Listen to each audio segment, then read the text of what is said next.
6 AM উঠিব লাগে আৰু তেতিয়াই নিজে মোক উঠাই পিনে শুই থাকে ইমান চেষ্টা যে লাগে তাৰপিছত জোৰবস্তিকে ভাত খাব লাগে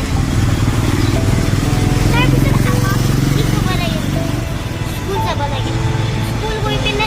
যেতিয়া স্কুলটো শেষ হয় স্পৰ্টছ চাব লাগে বেডমিণ্টন খেলি ইমান ভাগৰ লাগে তাৰপিছত কি হয় ঘৰত আহিব লাগে কৰি ইমান ভাগৰি যাওঁ আৰু মাৰ পৰা গালিও খাই থাকোঁ আৰু তাৰপিছত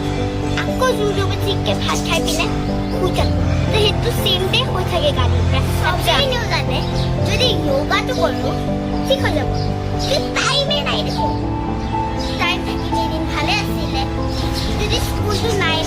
ৰাতিপুৱা 9 লগত যদি থাকিলে এদিন ইমান ভাল আছিলে